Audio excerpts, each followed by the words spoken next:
Let's start. Boom. Okay, Marcel, what do you have to say today for yourself? Well, we thought we would take a different approach. So most of the time, all of us have been showing up, and Dan and Marcel have been kind of just sharing. And then we open it up for questions and answers and practical application.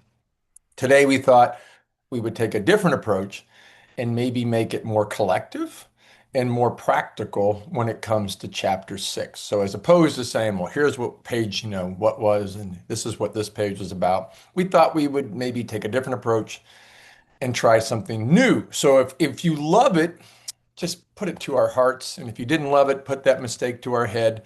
It was just something that we said we want to try something new. So thanks for the emotion of curiosity that we are all in right now, as I set it up. So we're session 7 and chapter number 6. Welcome everybody from all over the world. Just know that hey, same kind of idea. Okay.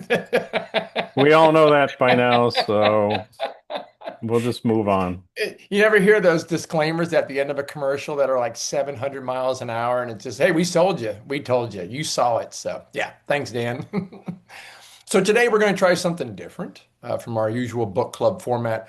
We're not going to review chapter 6 page by page. Instead, we're going to experience and maybe again put this practical application around some central ideas. So, chapter 6 reminds us that while we cannot always control what happens around us, we can always develop greater ownership of what happens within us. So, my journey has always been, let's see if I can control things out ahead of me that would give me serenity, that would give me tranquility. And what I'm realizing is when I do the real work inside, these situations will never change. But when I walk into them, I've been able to do some work on my own improvement of dignity and my self-worth. Therefore, I can respond differently in those same exact situations. Dan? I think my tool has not been control or trying to control as much as blame. Hmm. I'd much rather blame somebody else or something I feel than take responsibility for it. That was mine. That's the one I've had to come to terms with. And I don't know about control with Marcel, but for me, the blame, that tendency doesn't disappear. I still have that. It's not dominant, but wow, does it show up? And often it shows up as the very first thing. The other thing I do is I tend to invent stories about what happened. I don't have any data, but oh my gosh, I got so many stories about what's going on, and those produce lots of different emotions. So anyway, taking responsibility, it's a big deal. It's a challenging deal, I think, and it's a really important deal. So, So, one thing that we want to make sure is as we try something new, to share only what you're comfortable sharing. There's going to be we're going to put people in some breakouts. And again, what's shared in the breakouts, what we ask through that lens is that they should remain there. So, what we see and what we hear. Thank you for the anonymity of the group.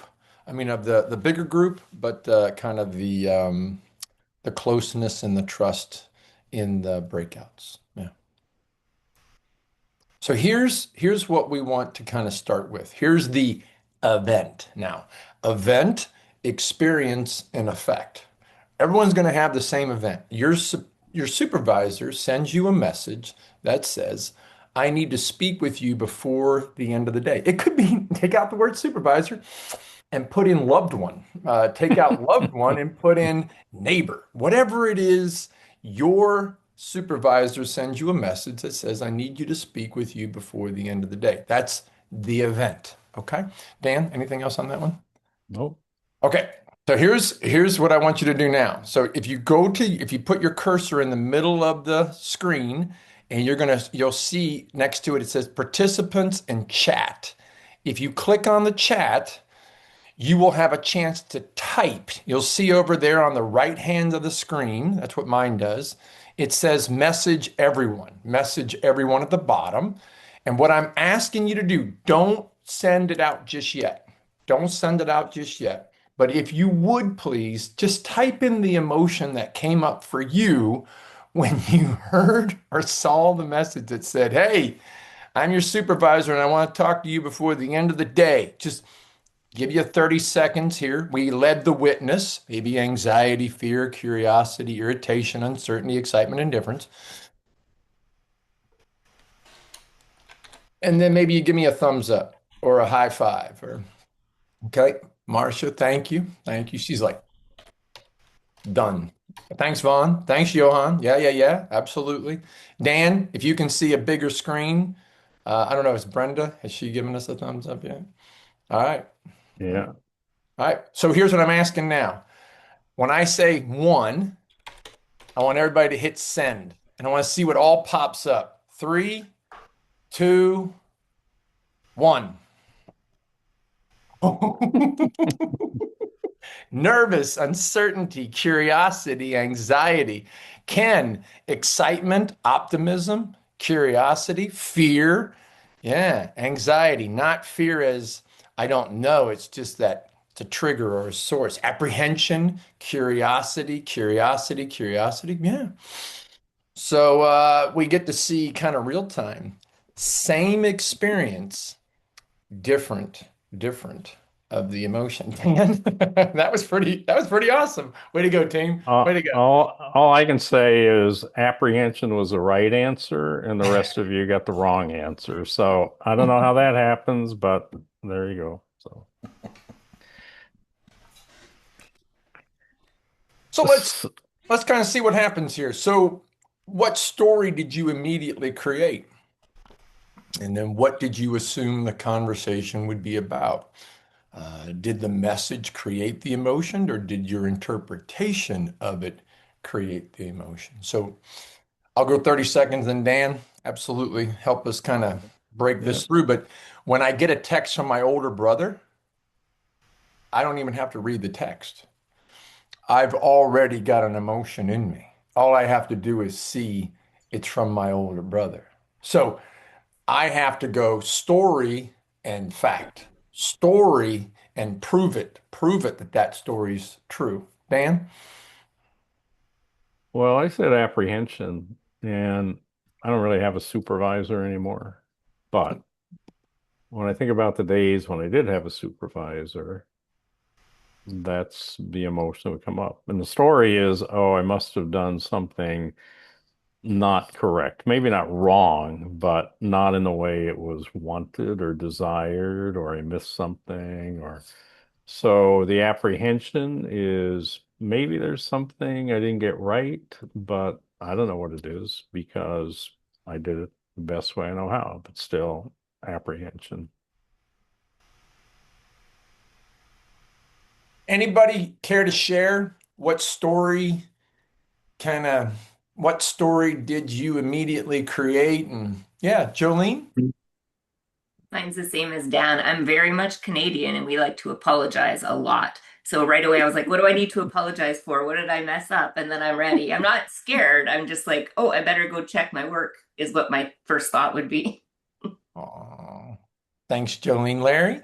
Of the times that you're requested to come to the office, the majority of those times are to review something that wasn't right or needs to be improved or changed in that direction. So it's not usually for a chat in the positive direction. So that's where nervousness comes in.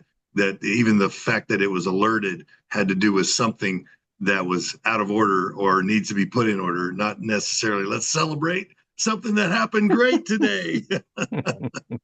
Very true, very true. They're not usually catching us doing something good. Absolutely. Marcia?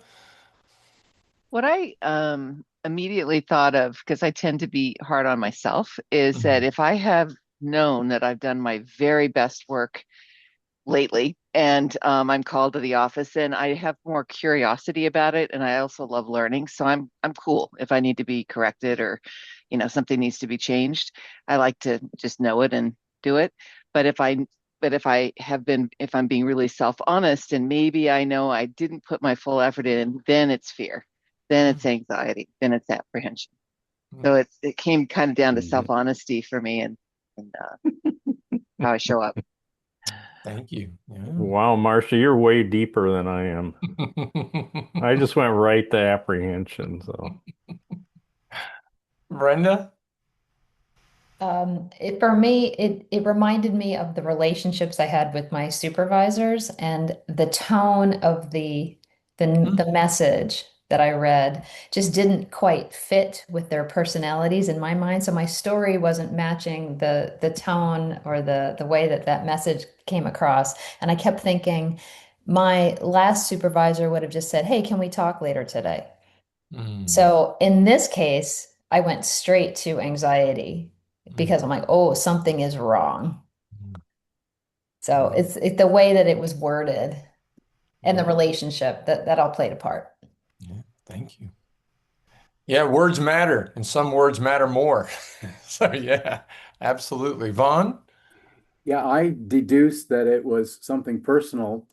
Uh, the deduction was based on otherwise it would have been in an email or a notice or a message.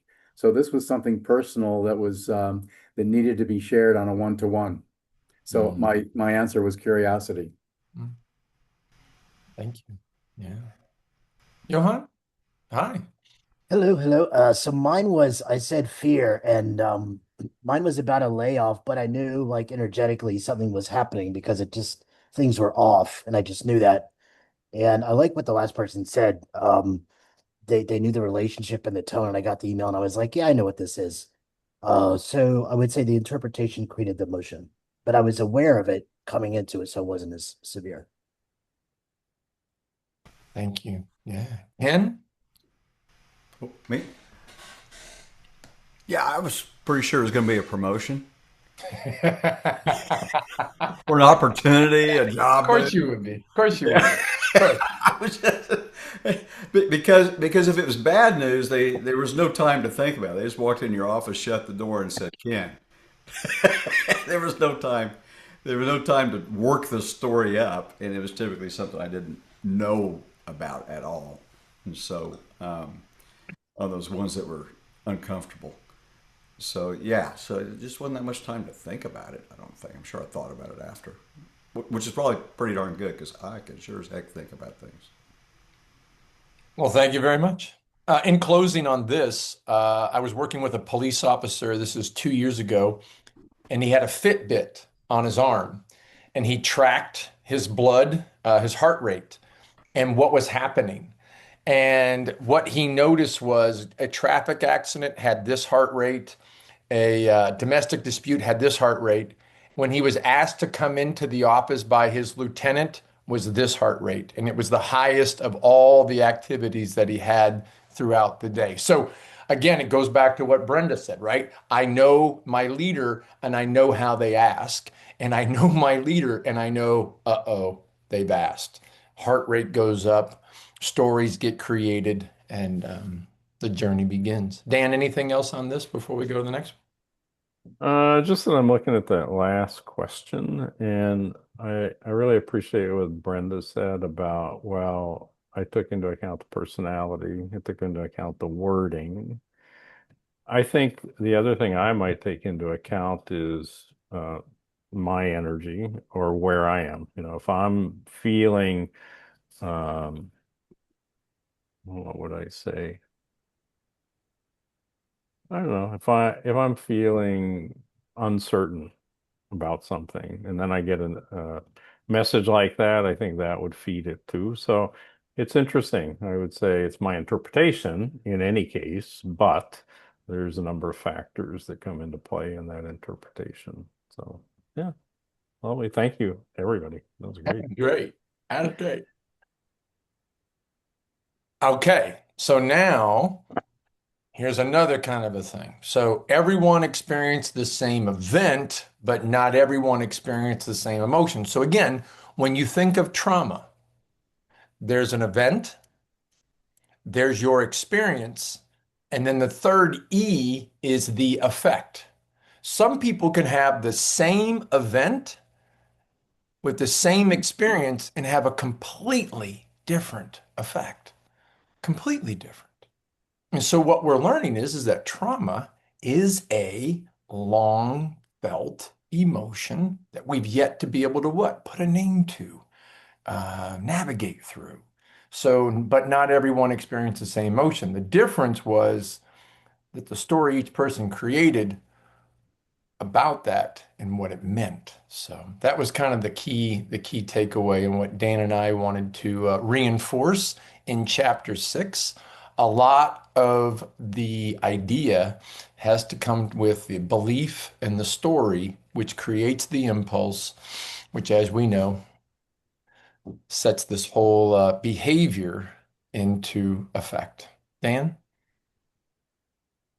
So the other perspective I find useful is not just how do I react or how do I respond, but other people. Because, Marcel and I have talked about this a lot. His experience in schools and my experience in schools.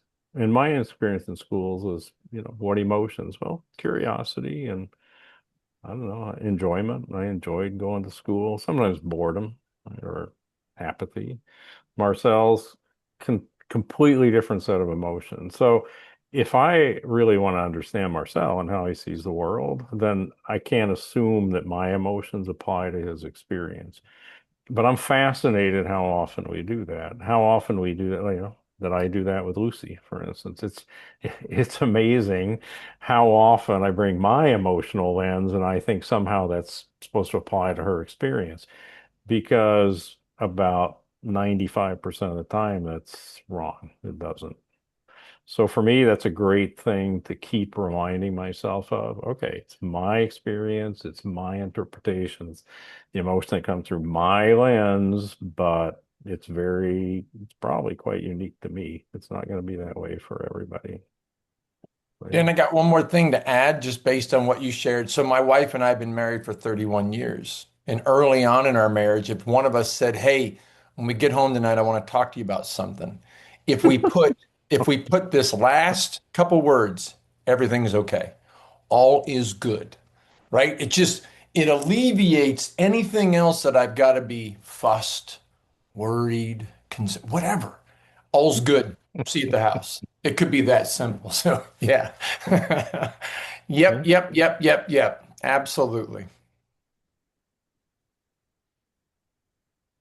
So, here's another kind of a practical application that Dan and I were thinking might be helpful. So, we're going to ask everyone here to think privately about a recent, you don't have to put leadership, okay? If you have a leadership situation, or maybe it's immediate family. Maybe it's, church congregation member, whatever it is, what a recent human situation in which they said or thought they made me angry, he frustrated me, he made me feel disrespected.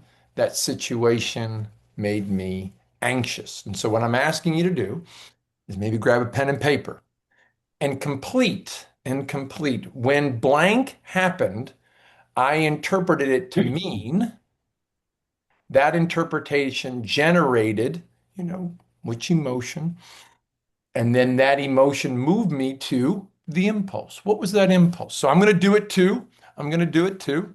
I have a blank piece of paper. And I'm encouraging everybody else to maybe take a minute, stop down, and think of a time when you said they made me angry, right? So I'm going to talk about my brother-in-law. So I'm going to write mine down real quick.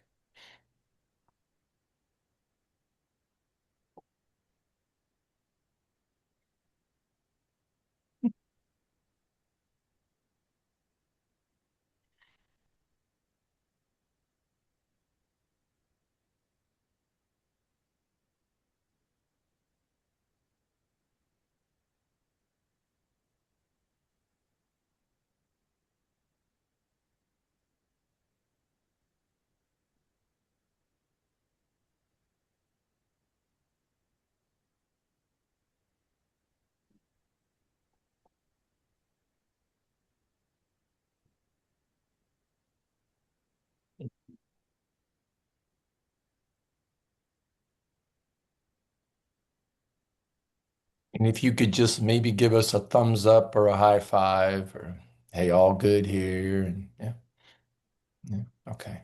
All right.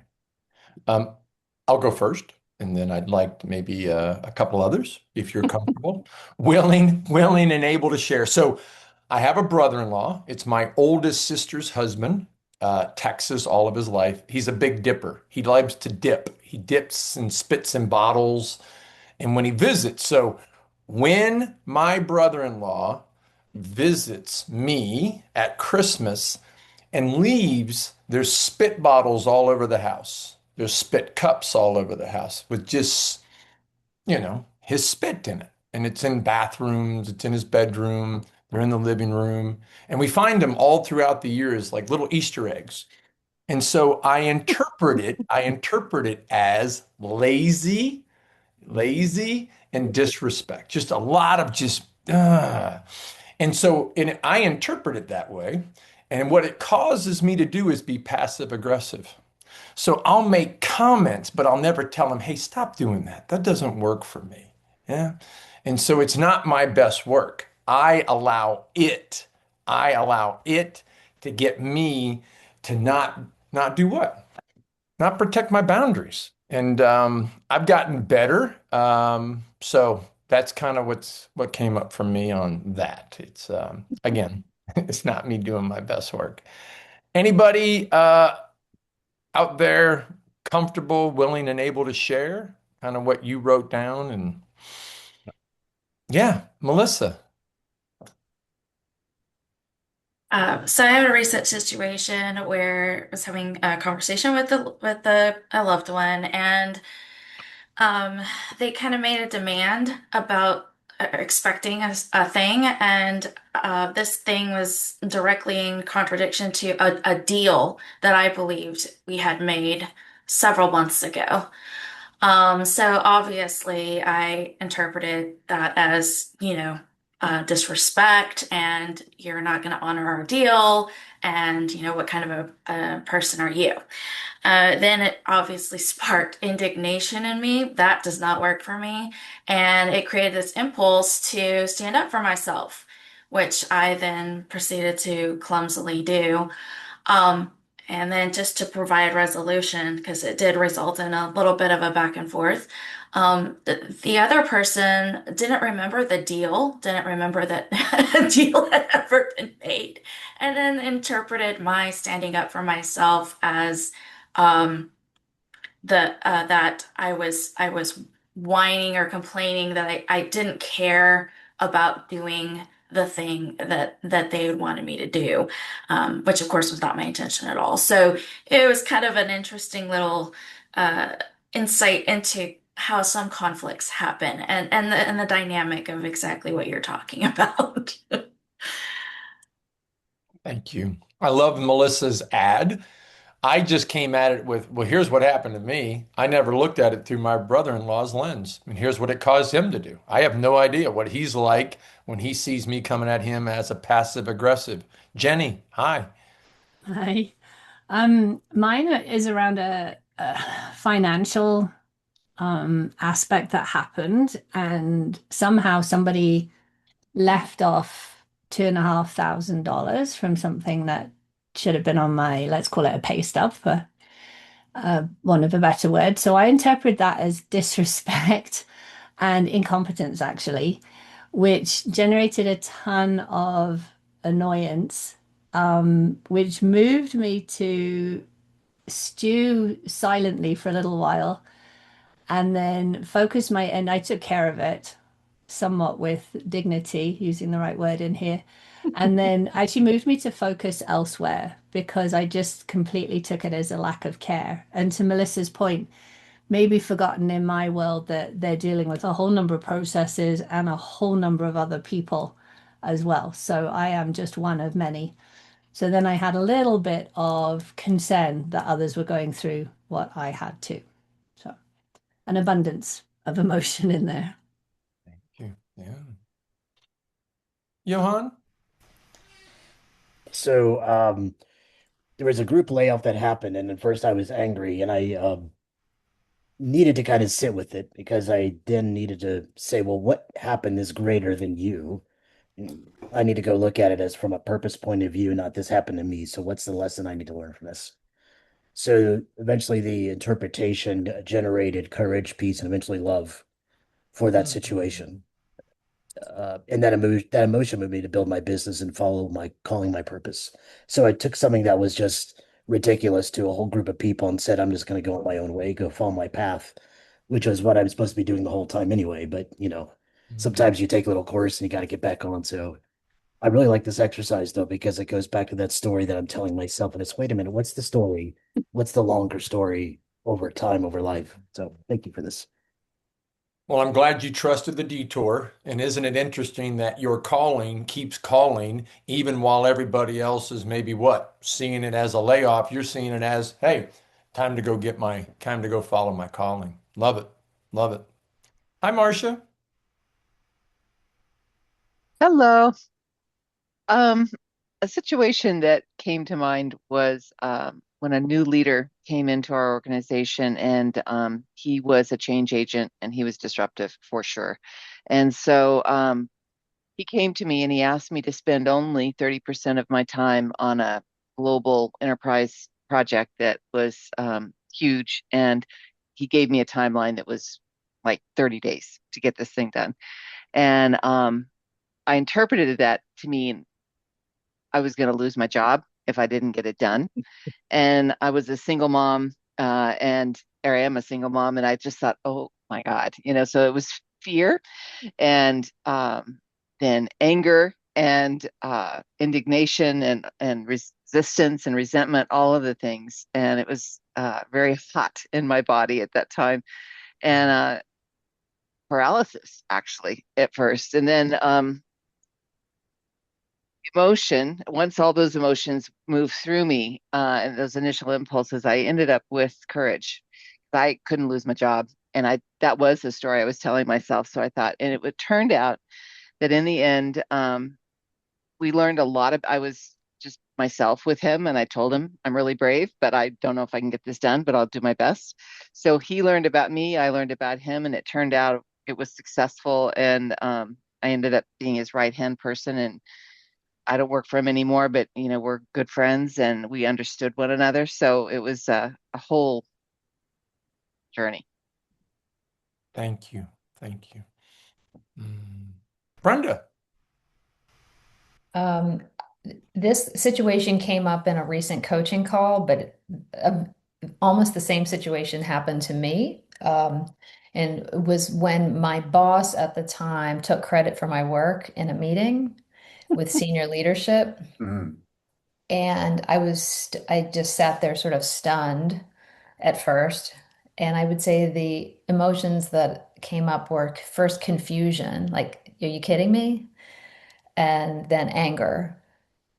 And it moved me to, I don't know if it moved me, it actually did the opposite. It's it created like this freeze state in me where I wasn't able to really speak my mind because I was afraid of what I would say. And so I sort of passive aggressively stewed in my own bad mood for the rest of that day.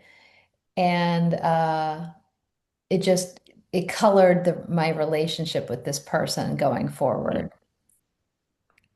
And so it's like, what does responsibility look like? Like now, years and years later, I can look back and responsibility looks like learning from that and coming to a place where like this job is not aligned with my values and all these like more mature things that weren't happening at the time. But in the moment, that's what happened. Thank you. Yeah, that emotional maturity will get us every now and then. Right. I hear you. I hear you. Thank you, Brenda. Larry.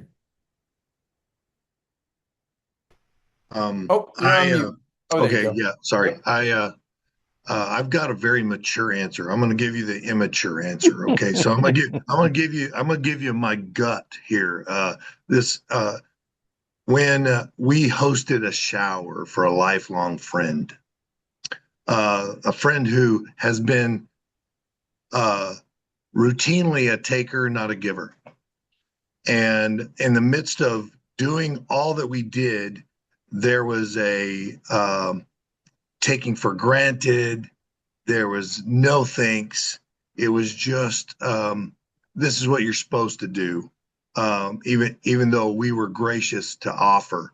So when the shower that we hosted, and it was kind of in the midst of somebody else who had a huger house, uh, couldn't do it or wouldn't do it, and then we stepped into an empty space. So in this, we're talking lifelong friends, those that are kind of family because you've been around each other so long, and so you've given it multiple times, and so I interpreted it to mean that they really were unchangeable.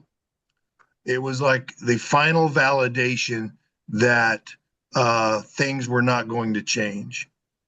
And the interpretation generated in me some resentment for all the times where we were like, it's going to change, things are going to get better.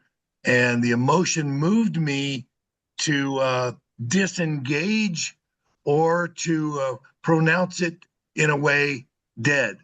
And so in that kind of the emotions of a funeral, that the resolve, you're sad because you always thought it would get better, but then you're a little bit elated because you know they can't hurt you again. So that's a very fresh scenario for me. Oh, Larry, thank you. Thank you. Ken? I'm trying to figure out a short version of this story. So the,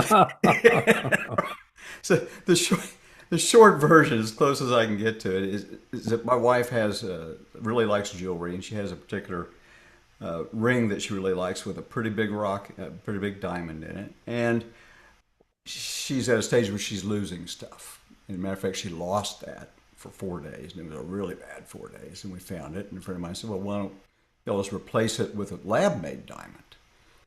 And we did it. I did not do this clandestinely. She was involved, and we replaced the diamond. And within 24 hours, that ring was missing. And it was I interpreted this to mean yeah, a lot of aggravation. Like, oh well, I guess I'm glad, you know. And that it is a lesser value, and it was tough. And that the emotions, I had compassion for her. I had compassion for us. I was aggravated because we were going to spend time looking for a very small thing, and some dispassion to say where were we, what time, where was it along the way, to be able to try to figure out where this was. And kind of as a last ditch effort, I looked through the trash last night. And it really wasn't the incredulous that she lost it. I was the one that threw the box away that had the diamond. So I got to revisit incredulous, but in a different direction, a different way. Like, I can't believe I did that. And so now we're all back together. And so yeah, I've had compassion, and dispassion, and then we experienced passion later. That it was nice to find the diamond. Yeah, nice to find the ring. Oh, thanks, Ken. Yeah. Thanks, sir. Dan, anything else on this before we No, I just love all the stories, and I'm glad good. I'm glad I'm not alone. So So let's see. So when what did you notice when you separated the event from your interpretation? Again, I am not great at it, but I'm getting better at story and what's the fact? What's the actual thing that's happening, Marcel? And where might you have given away some of your emotional power? And again, I mean, I gave away my dignity over 20 years, just one apology at a time. One sincere apology at a time. I was sorry. I had a hard time staying sorry. And so when with my wife, right? That's where that term emotional power came from me. you can give it away slowly but surely over time. And so I think the big thing that Dan and I want everybody on this call to be mindful of is there is a lot to be said about that story, about that belief, about that thing that's going on in our head. And it may not be current, it may not be correct, and it may not be complete. And again, I love your story. You're just digging through the trash like this is somebody else's fault. And then you get to it and you go, oh my gosh, like in my head, every story I tell myself is 100% true until Ken comes over and says, well, if you look at it this way, and it's a whole different story. I have a whole different impulse. And it happens just like that. So, yeah. Dan, anything else on this, sir? Yeah, I was thinking about an experience I had, and all of yours are like big life experiences. Mine was just a text, so a very small experience. But one of the things I found was what I believed right away was that this person was, listen, and this is like one sentence that they sent me, that they were being critical, that they were accusing me of something, that they were micromanaging, and that they were unappreciative. In fact, there's more words in that than there were in the text that I got. So just to talk about stories, and then those because I thought, oh, then I felt annoyance, and I felt aggravation, and I felt irritation. Like those just showed up. So what did it cause me to do? Well, I've learned through painful experiences not to react when I feel those things. And so I didn't. And what came was really helpful. One was the emotion of prudence. Like, you know what, Dan, think about it. Think about the consequences. You could say anything you want back to this person, but there are going to be consequences. And is that what you want? The second thing was prudence about whether what I knew was true or not. And then I finally got to compassion. Like, okay, what if I tried to understand where this came from or what this person was really trying to say from their perspective, and curiosity. So it's fascinating. Out of one, 10-word text and all of that can show up. And I think for me, fundamentally, it's been what's required of me is being vigilant about taking responsibility for my emotions. Mhm. Yeah. Melissa?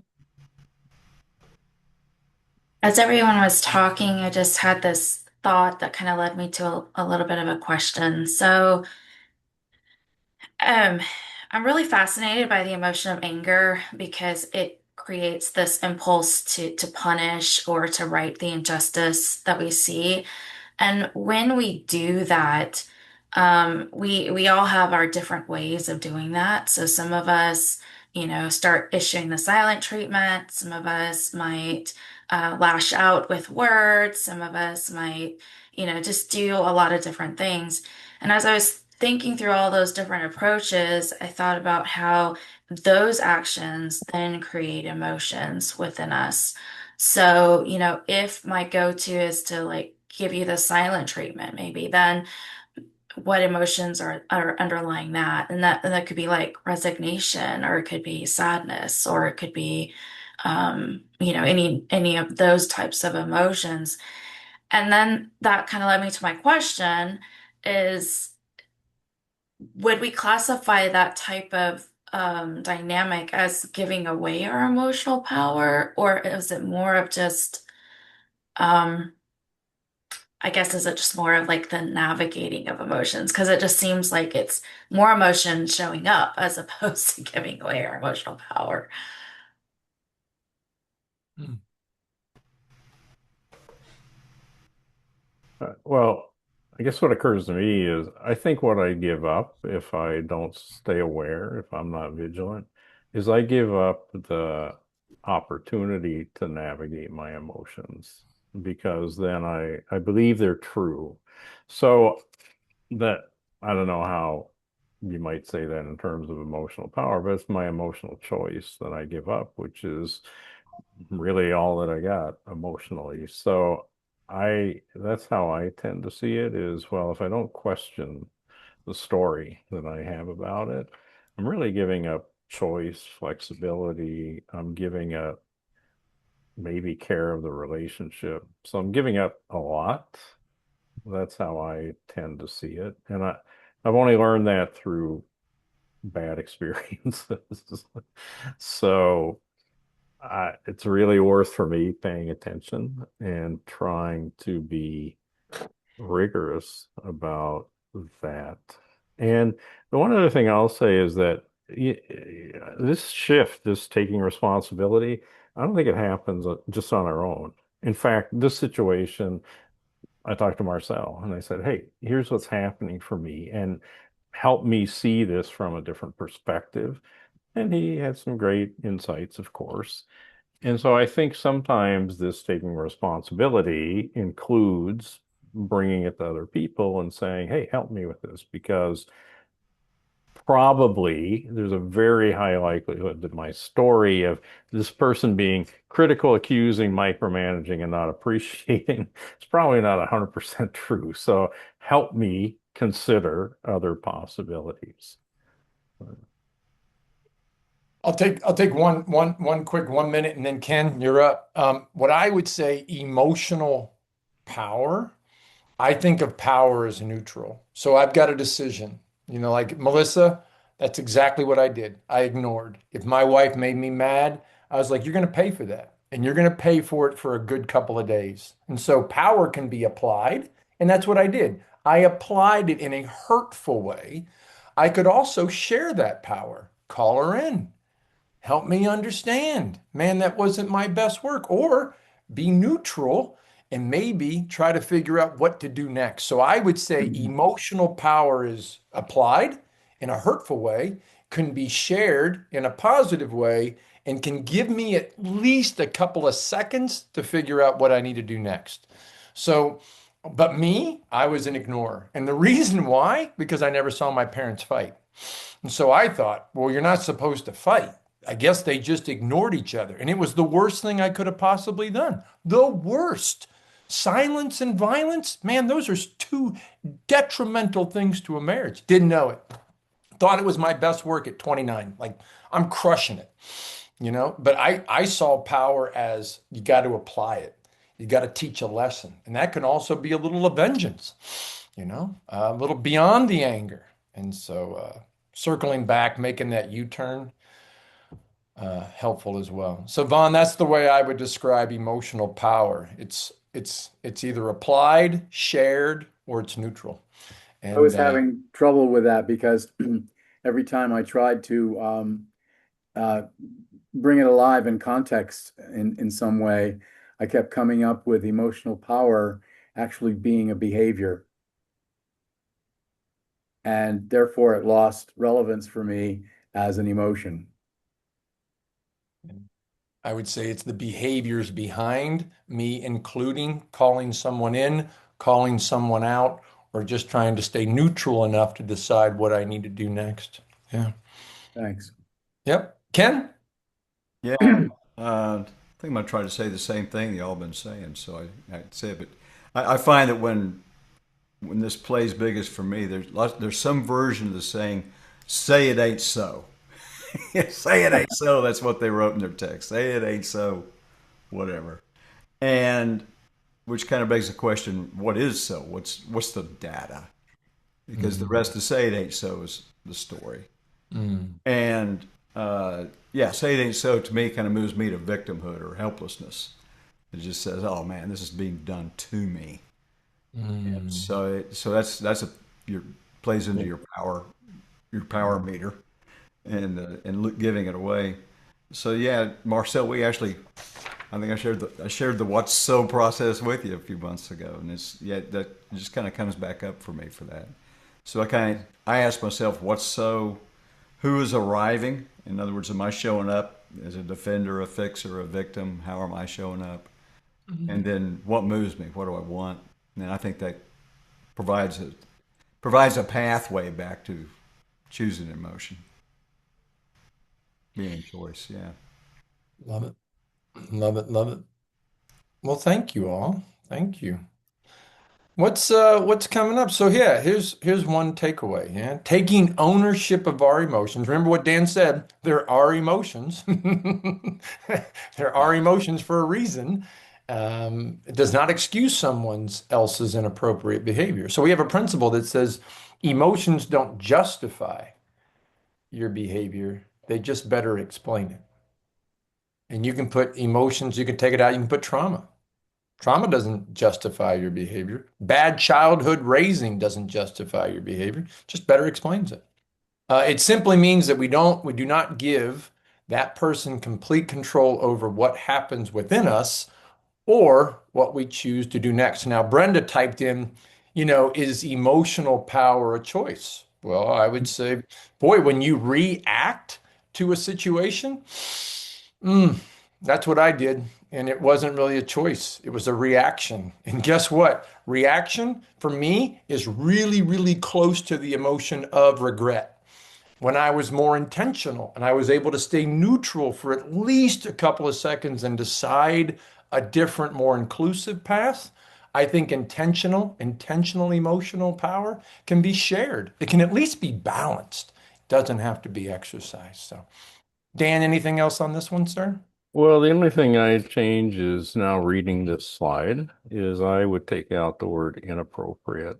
I would just say someone else's actions and behaviors because to them they may be completely appropriate. And even to me, maybe it's not that they're Mm. inappropriate, but they hit me in a way where something gets ignited, I have a story, etc. So I would probably take that out. But I do have this really strong sense that the more I can acknowledge that, yep, these are my emotions and they're in me and they have something to do with my story and my condition. If I'm tired, well, different emotions come up. If I'm one of the things I don't do is first thing in the morning before I have coffee, I don't start reading emails. I don't start reading text because the impact is stronger. And I know that about myself. I don't read them late at night. Why? Because they hit me harder. So I think that's part of taking responsibility too, is when do I choose to engage in things that, well,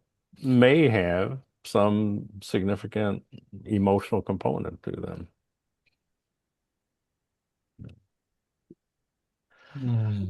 I think we have maybe we we had one more practical application, and it was a long one.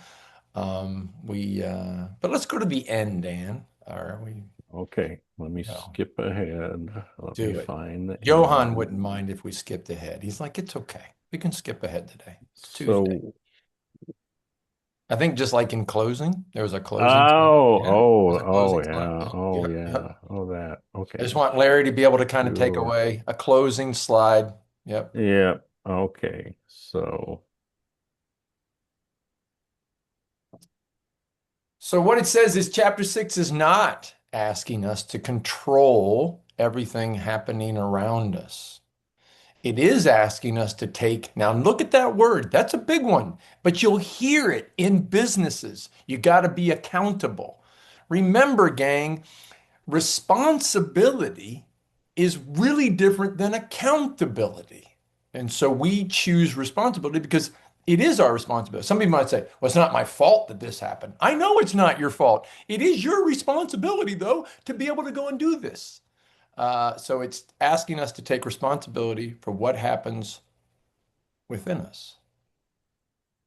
Emotional agility, resilience, and self-care begin when we stop looking exclusively out there. Why? Why is this happening?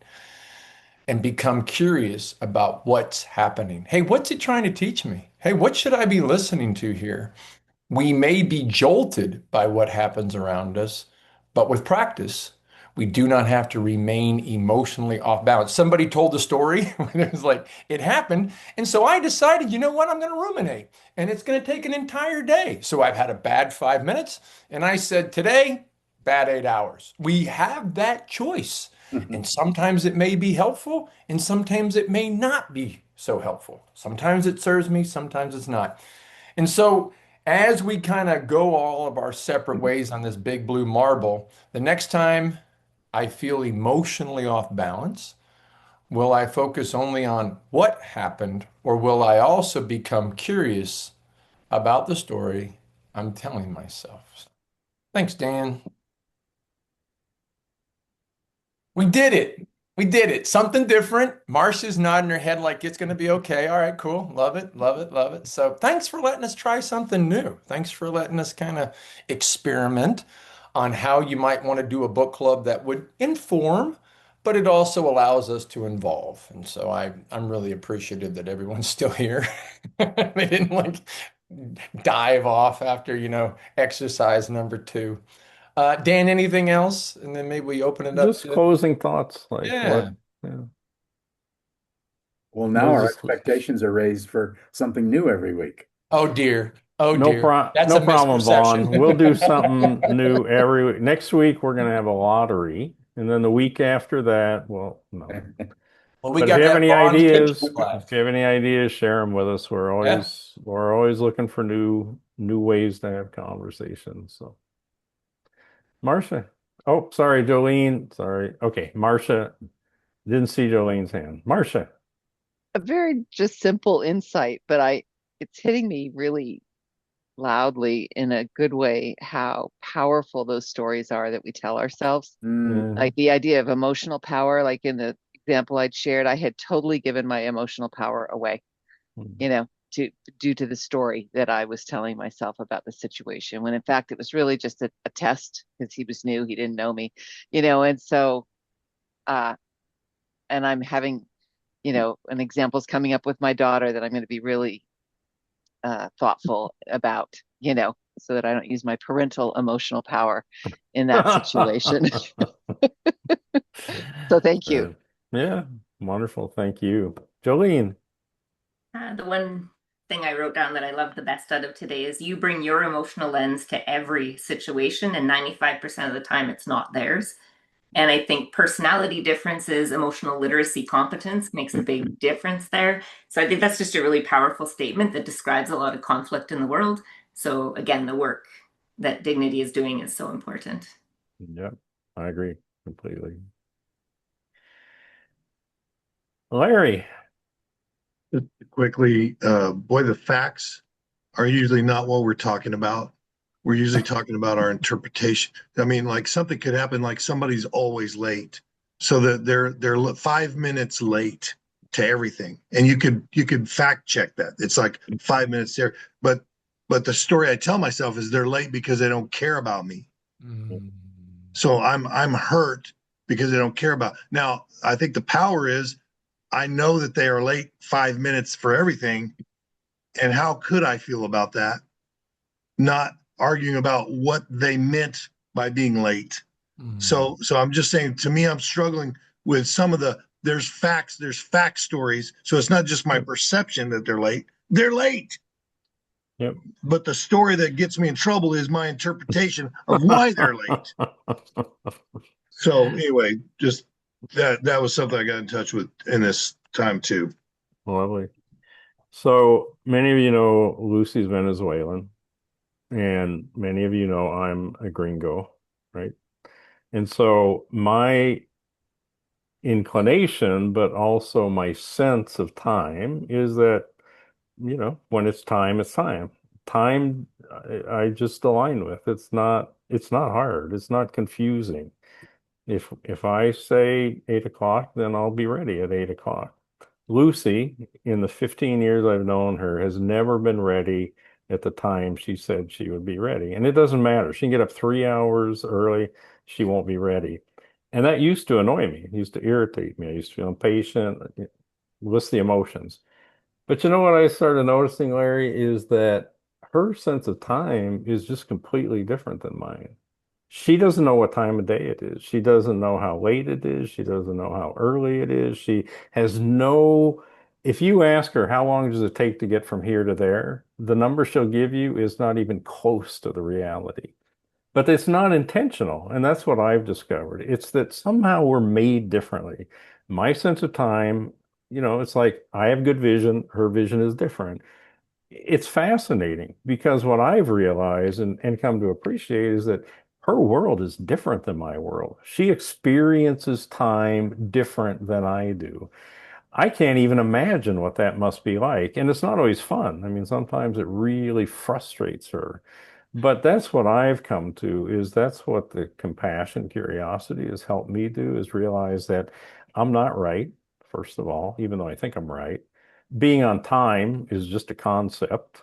And that, you know what, we all see that differently. So that's what I've learned about this is look through the different lens because that human being is different from you. I wish I could do that all the time. I don't, but I do it sometimes, and I'm happy that I do it sometimes. Ken? Yeah, I can remember many of those workplace quote unquote discussions that started, or somewhere in the middle of it, the guy said, "Well, let's just talk about reality here," which is really an invitation to assert his version of reality as the Mhm. reality. Yeah, And it's not at all. Great power move. I've learned how yeah. to cut that off at the knees. Well, Ken, that's the truth of the matter. Thank you for thank you for pointing it out. Boom. Just Yeah. drop the mic. Let's go. Well, everybody, thank you so much. It's a delight. We'll be back next week. We'll do something different, Vaughn. So, Ah, yeah. Okay. okay. Thank you so Yasmin, much. I It was hope a your kids are delight. good. Great. Bye, Johan. Thank Bye, Bye, everybody. you. Larry. Have a Bye, good week, Jenny. Bye, everyone. Melissa. Bye, Vaughn. Bye, Bye-bye. Marcia. Bye, Ken. Bye, Larry. I said Larry Dan, bye, twice. Marcel. Bye, y'all.